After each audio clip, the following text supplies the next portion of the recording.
Assalamualaikum warahmatullahi wabarakatuh. Perkenalkan, nama saya Nursanda Az-Zahra dengan ujung NIM 64. Jadi di sini saya akan membahas teknik dalam pendekatan konseling kognitif behavior terapi. Nah, di dalamnya membahas teknik kognitif restructuring. Teman-teman tahu nggak sih apa itu teknik kognitif restructuring? Nah, ini tuh sarana untuk membantu individu mengubah pola pikir negatif menjadi positif. Nah, prosesnya meliputi pengenalan dan penentangan pikiran-pikiran yang tidak rasional, serta penempatan dengan pemikiran-pemikiran yang lebih realistis dan konstruktif.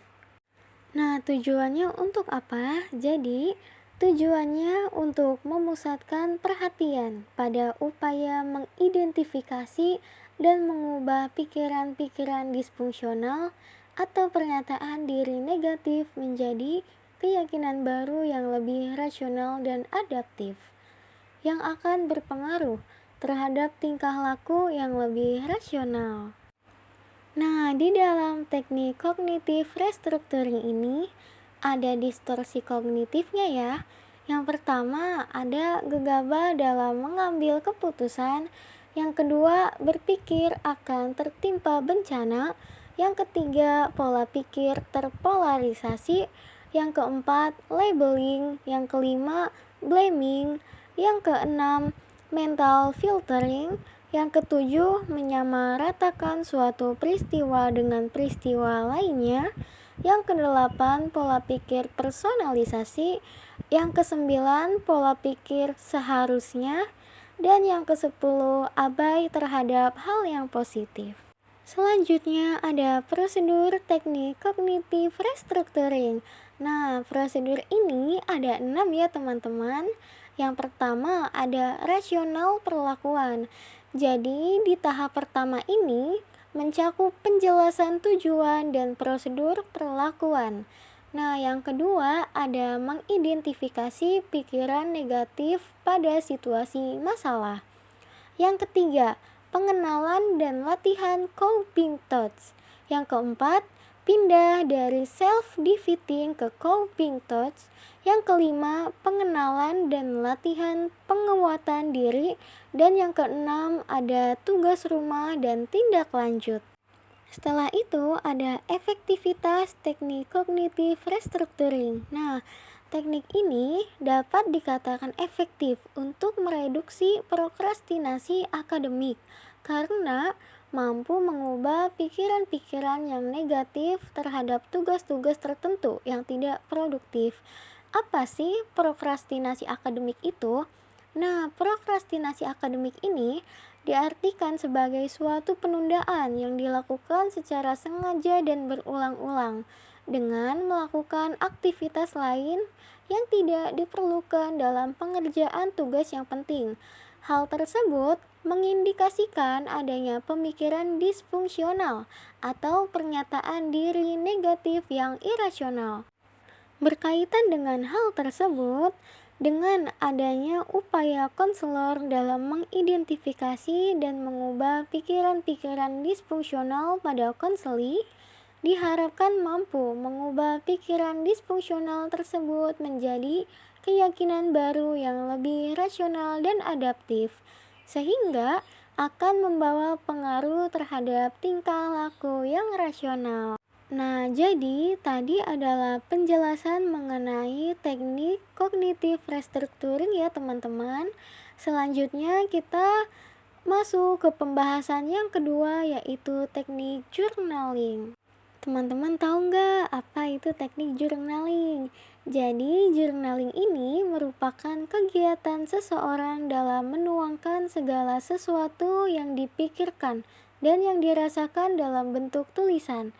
Kegiatan journaling ini modifikasi perilaku untuk pembentukan perilaku positif yang dilakukan melalui pembiasaan diri untuk mengulang-ulang target perilaku baru yang diharapkan setiap harinya selama kurang lebih 3 bulan.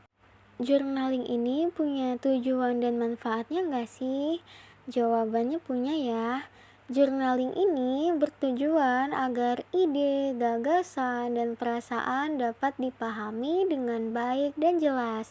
Selain itu, tujuannya juga dapat mengurangi kecemasan, mengelola stres, meningkatkan pemahaman diri atau self-awareness, membantu pemulihan traumatis, introspeksi, mengelola hidup lebih terstruktur, mengurangi depresi, memperbaiki perilaku, meningkatkan kemampuan komunikasi, dan meningkatkan mood. Lalu manfaatnya yaitu sebagai media merencanakan target yang ingin dicapai, kedua untuk menuliskan komitmen, yang ketiga sebagai pengontrol target, keempat alat memformulasikan ide baru, yang kelima sebagai gudang inspirasi, yang keenam alat penyimpanan memori, dan yang ketujuh sebagai media refleksi dan kebijaksanaan. Selanjutnya ada jenis-jenis journaling. Nah, jenis-jenis journaling ini ada 5 ya. Yang pertama ada free writing. Apa sih free writing itu? Jadi, free writing adalah menulis bebas tanpa batasan atau struktur tertentu. Yang kedua ada gratitude journaling.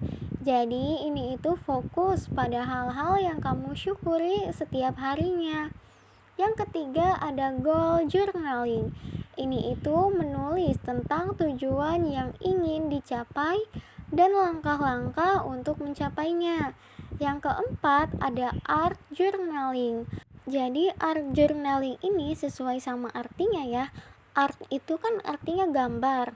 Jadi art journaling itu menggabungkan tulisan dengan gambar, kolase atau seni lainnya.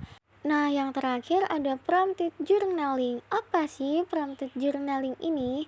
Jadi, ini itu menggunakan pertanyaan atau pernyataan tertentu sebagai pemicu untuk menulis. Lalu gimana sih caranya melakukan journaling ini? Nah, caranya yang pertama, kita bisa pilih tempat yang nyaman. Contohnya bisa di tempat terbuka seperti taman atau di bawah pepohonan. Atau bisa juga di dalam kamar yang suasananya sepi dan menenangkan. Yang kedua, kita bisa menyiapkan medianya terlebih dahulu. Medianya itu contohnya apa? Jadi, contoh medianya itu bisa buku tulis dengan pulpen atau dengan pensil. Bisa juga melalui notes di HP. Nah, yang ketiga itu kita menuliskannya dengan jujur. Jadi, tulis saja apa yang ada di kepala kita. Entah itu tugas-tugas yang belum selesai atau ketakutan tentang masa depan yang tidak sesuai dengan harapan. Nah, yang keempat ini, luangkan waktu untuk rutin melakukannya. Jadi, kamu bisa melakukan journaling ketika bangun pagi sebelum memulai hari dengan menuliskan afirmasi positif, kata-kata motivasi yang membantumu untuk lebih semangat dalam menjalani hidup. Bisa pula malam hari ketika kamu selesai dengan rutinitas kehidupanmu. Jadi, bisa rutin ya waktunya, nggak cuma di hari ini saja, bisa bisa seminggu setiap hari kita melakukan journaling. Jadi itu dia penjelasan mengenai teknik journaling. Baiklah, selesai sudah penjelasan materi kita tentang teknik dalam pendekatan konseling kognitif behavior terapi. Itu saja yang bisa saya sampaikan. Kurang dan lebihnya mohon maaf, dan terima kasih juga sudah mau menonton hingga selesai. Saya Nursanda Azahra pamit undur diri. Wassalamualaikum warahmatullahi wabarakatuh. Sampai jumpa lagi.